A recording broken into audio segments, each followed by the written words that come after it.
Broadcasting from the Business Radio X studios in Atlanta, it's time for IT Help Atlanta. Brought to you by TeamLogic IT, your technology advisor. Now, here's your host, Rick Higgins. Good morning and welcome everyone to the IT Help Atlanta radio show, the show that profiles small to mid-market businesses and highlights how those companies use technology to succeed. IT Help Atlanta is brought to you by TeamLogic IT, your managed services technology advisor. Specializing in cybersecurity, cloud, and business continuity solutions, TeamLogic IT leverages cutting-edge technology to solve all types of business problems. Go to ithelpatlanta.com for audio archives of this radio show and to learn more about our sponsor, TeamLogic IT. I'm your host, Rick Higgins, and today's guest is Richard Grove, the Chief Operating Officer of Wall Control. Good morning, Richard. How are you? Morning, Rick. I'm doing good. How about you? I'm really glad you're here, and we really appreciate your time. Glad to be here. Thanks for the invitation. You bet. Richard, tell us about who you are and what do you do? So my name, like you mentioned, is Richard Grove. I run our brand, which is Wall Control. We're a wall-mounted tool storage system.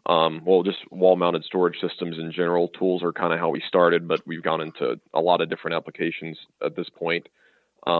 We are also a family business. My grandfather started a tool and die shop in the 60s, and that's grown and evolved. Over the years, that's still alive and well. The business is strong, and in the early 2000s, things weren't so great, and things were slowing down. We were seeing a lot of our work go offshore, and so my grandfather and my dad had been kicking around this idea of wall control, and we had actually built some prototypes for our own floor to have a nice solid metal pegboard system. And when things slowed down, we had tool makers that didn't have work, and trying to hold on to people as long as we can rather than lay them off. We tooled up to make this product line ourselves. We created the entity, which is Wall Control, sought patents for the system, and started, putting the groundwork in to make a product to go to market with it. So,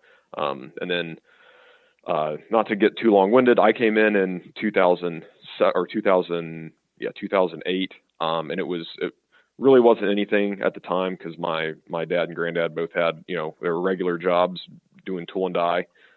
So this was my focus. My background's mechanical engineering. I worked for the Department of Defense before I came to Wall Control. And so as an engineer, I was doing probably a mix of 50-50 tool and die / wall control. And over the course of a year or two, it quickly became, I was 100% wall control as the brand started to grow. So, and we've grown since then. At the time, we were in working out of the same building, sharing space. We've moved, I think, 3 or 4 times, depending on how you count warehouses since then. And now Wall Control's in its own 55,000 square foot facility, completely independent from, the tool and die shop. So kind of the history of me and where we started and where we're at now. So. Well, Richard, I really appreciate the way you honor your father and your grandfather with how Wall Control started and everything. But it really was when you came on board and started running things and implementing different marketing and sales strategies and tactics is when Wall Control really took off, right? I mean, tell us about that.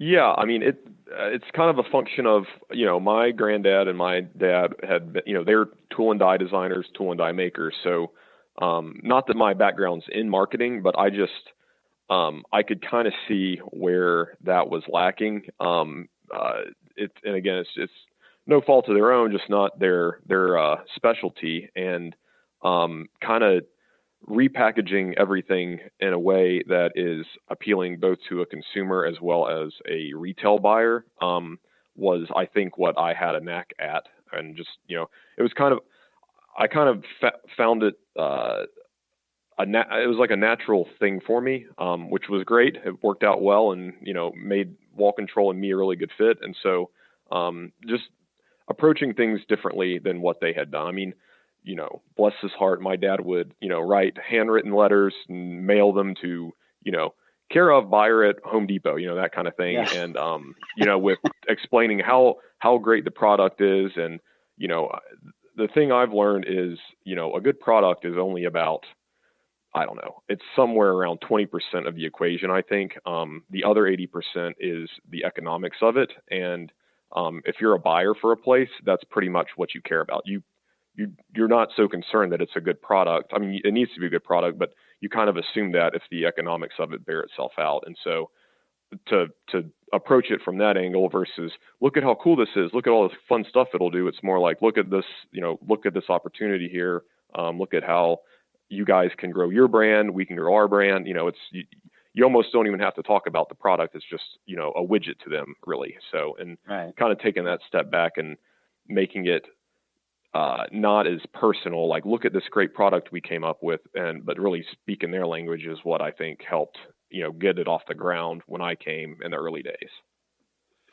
Well, the story is great, and the growth curve that you guys have been on in the last, let's say 15 years is really amazing and impressive. What kind of, year over year growth are you seeing in the last, say, 2 or 3 years? We're staying pretty consistent at about 20% year over year growth, Okay. which is, as you start doing bigger numbers, that becomes more and more impressive. So we've had, there's been some years where we had massive growth, up to the tune of 40 and 50%. But again, as you grow and you get market saturation and you get in all these spaces, to expect that is just unrealistic. So our goal is we want to be in that 10 to 20% range. And if we can do that, we're happy. And the other thing too is at the point we're at, it's very dangerous to grow at a much greater rate than that because of how you can potentially overextend yourself from an overhead standpoint. So we like a good, healthy 10 to 20% growth that's manageable, and our product and our service doesn't suffer because we're stretched too thin trying to do too much at once. You got to be careful with the growth because growth is expensive, and you got to husband your cash no matter what size business you have. Exactly. Yeah. That's right. Yeah, we're in that, there's some pretty big investments we're looking to make at the moment. And things have been kind of crazy the last few weeks for everybody. So that's one whole curveball we can talk about. But just trying to balance the when and where and why and all that is definitely something to consider. But we tend to make it. We're more of at this stage, anyways. We're more hesitant to make those big investments unless it's an absolutely obvious thing that we need to be doing. So, and we have a few things that it's gotten to that point. So, we'll be, hopefully this year settles down a little bit, and then we can kind of get back on track as far as looking ahead at growth and where we need to spend our cash. So, since you brought it up, let's talk about that a little bit. Here we are. It's March 25th, and we're in the second week of the COVID disaster. I'll call it what it is. Well, I think it is a disaster. And what are you seeing out there just in the last couple or 3 weeks with respect to sales, and what really has been the impact to your business directly? And then what do you see going forward when things kind of come back to normal? Well, we're fortunate that in the immediate, here and now, we haven't seen it negatively impact our sales. In fact, we've seen, from the wall control perspective, we've seen a pretty decent bump in the last week. And I think that's a function of, like, right now, people are at home. They still, the work from home folks still have jobs and still have income. And our product is, it's for you to organize your home and your space. So people actually have time to tackle a bit of a DIY project. I mean, it's super easy to install and use. So we've seen, almost like Christmas time type Oh, B to business to consumer purchasing, which is pretty interesting. We have seen, as far as disruption goes, our biggest customer is Amazon, as is a lot of people that sell online. And so that's our biggest disruption because last week Amazon announced, which completely understandably, that they were not taking in any non-essential supplies into their fulfillment centers so they could prioritize, medical equipment and things like that.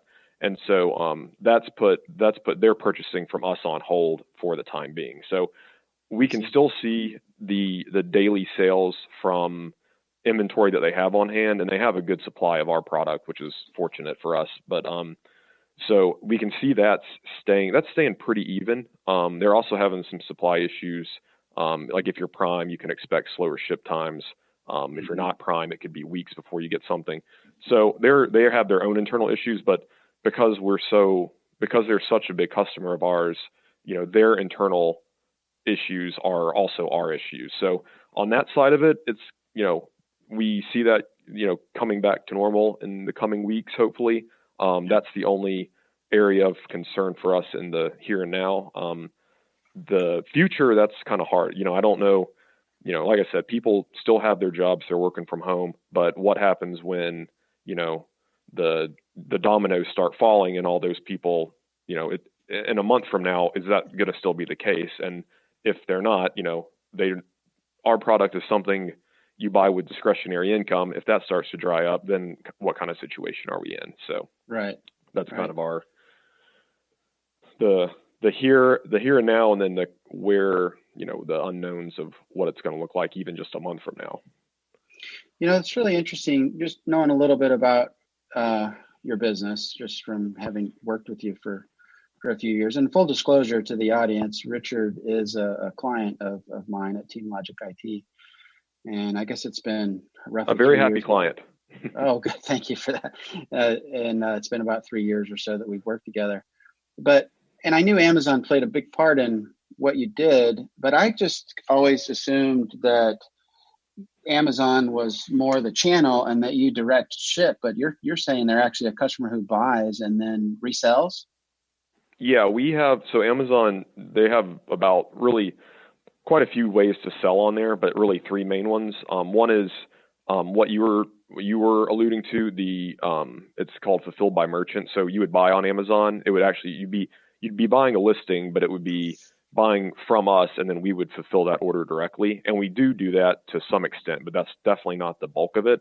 The bulk of it is Amazon, they send purchase orders for product and they buy it themselves, and then they resell it for whatever price they want to sell it at. So the good news with that is we move a lot more volume, but we have a lot less control over our product because technically Amazon owns it and they're doing with it whatever they want to do. So like in this instance, when they said we're not sending purchase orders, there's nothing we can do about that. So and then there's kind of a middle ground too, where you would send in your product, you would pay to send your product into Amazon, and then you pretty much sell it on consignment out of their fulfillment centers.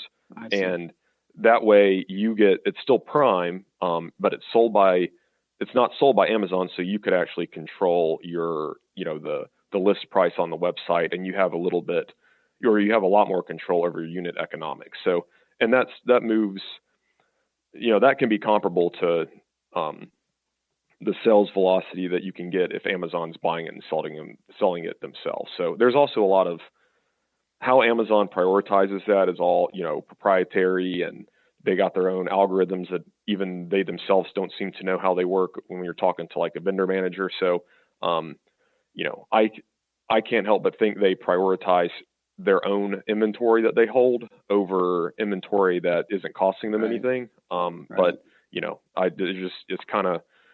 it's really like a product by product thing on which product does best in which fulfillment channel. Very, very interesting. I wrote down some questions. I know we talked about some of this stuff prior to the show. One question I definitely want to cover is what's an aspect of your business that people tend to not think about, but that you'd like people to ask you about? So I guess I kind of mentioned a little bit, when I was explaining the history of the business. So Yeah. when people think pegboard, they think garages and tools and, the car guy kind of image comes to mind. Mm-hmm. And our products go in tons of applications. So, I mean, we get pictures from customers of just crazy uses. We got one from the captain of a 100-foot mega luxury yacht with it in their engine compartment, storing all their things down there. So Wow. I guess if people asked about or even looked on our website, we have multiple different like value kits that kind of get people started in certain areas, like craft, garden. Obviously, there's tools, kitchen, jewelry displays, closet organization. There's all kinds of applications. So it's the unique ways it can be used, I guess, would be the thing that I don't think people really think about and consider. But if you give it some thought or ask us about it, we can put you on some, pretty cool applications. And when you think about products, manufacturing, organization tools and stuff that's made through tool and die and cut and shipped and whatnot, just by default, I think the typical consumer thinks that that's something that's coming from Asia, but in fact, your product's 100% made here in the U.S., isn't that right? Correct. Yes. Yeah. That's totally, designed, engineered, made, stamped. Everything's done here locally. So That's great. that's. I should go back and say too. That's one of the main reasons why wall control, if not the main reason why wall control exists, is because in the early 2000s, when we were seeing all these our tools go offshore, we said we need something that's our own product line that cannot leave our building. Because tool and die, you don't own any of the dies you make. Someone pays you to build them, you build them for them, and then if they want you to run parts for them, then you can run parts for them. But if they call you and say, hey, we're sending a truck tomorrow, we're going to pick up our tools and we're going to send them to Mexico, there's nothing you can do. They're not yours. So this is one of those, now we have, dozens of dies that are property of wall control that we know will never leave our presses. So that was the really the driving factor for creating a product line that we owned. Gotcha. And you mentioned I want to get into just a brief discussion about success stories so that you can profile, one or two. You mentioned the mega yacht, the big giant yacht, and how, no one could, I would never think of that, right, as a fit for you. Is there any, and it doesn't have to be a large scale thing, is there any success story that comes to mind where you really solved a major problem for someone and helped them out? I would say, I wouldn't say like an individual instance, but I would say we have a lot of things that we're proud of, a lot of uses for our product that we know, things that it's doing in the field that we just think are cool. So for instance, SpaceX, NASA, the Navy, all these different places that we know use our product, gives us pride to know we're some small part of that. When you see a massive Falcon 9 rocket take off, you're like, we got wall control in there, not on the rocket, but in the shop that built the rocket. And it's that little bit of it's pretty cool. In the Navy, we have, I would say probably thousands of panels on naval ships that have been purchased over the years. And, I don't know where they're at. I'm sure it's secretive. We've never seen pictures of it, but we just know, we're shipping thousands of panels to Puget Sound to go somewhere, and they're all tagged for these different, USS whatevers. So, they're going on these awesome carriers and battleships. And so, knowing that you were selected to solve that need is pretty cool for us.